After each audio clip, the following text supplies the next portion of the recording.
Well, we certainly don't need to debate what is and what is not on or off the beaten path. You know, here in Little Rock, I absolutely want you to include a museum dedicated and in celebration of women. That is why Anita Davis is here. Anita, good to meet you. Thank you. I'm so happy you're here.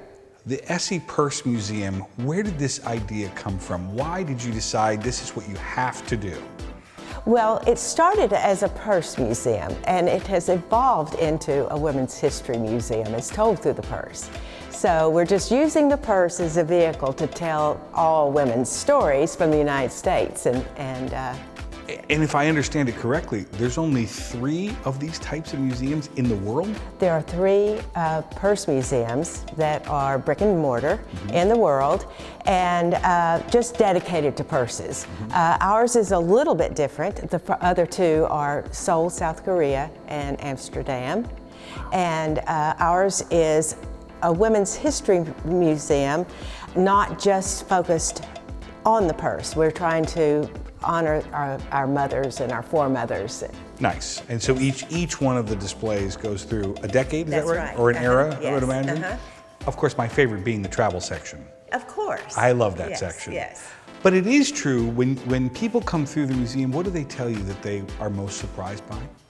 They love the first 3 because the purses were smaller, and you don't really see a whole lot of purses like that. Most collectors have collected the mesh bags and the beaded bags.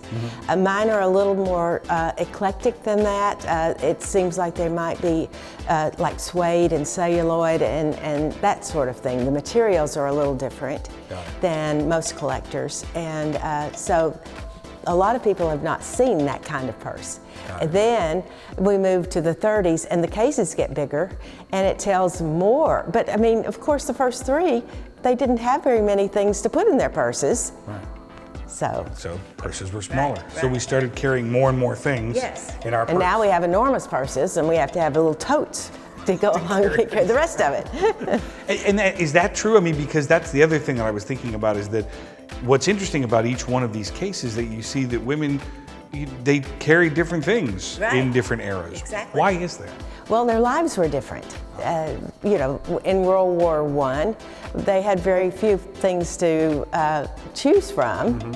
The men were all away at war, and then same thing in World War II. Women had to go back to work, and the materials were not available for the usual purses that they'd carried. And then if they were working in a, you know, wherever they're working, their items would be different in their purses according to where they worked. Unfortunately, I left my purse in the car. Is that okay? Of course. There's nothing wrong with that, right? I don't have to have a purse. We're just so happy that you chose to come in. Oh, please.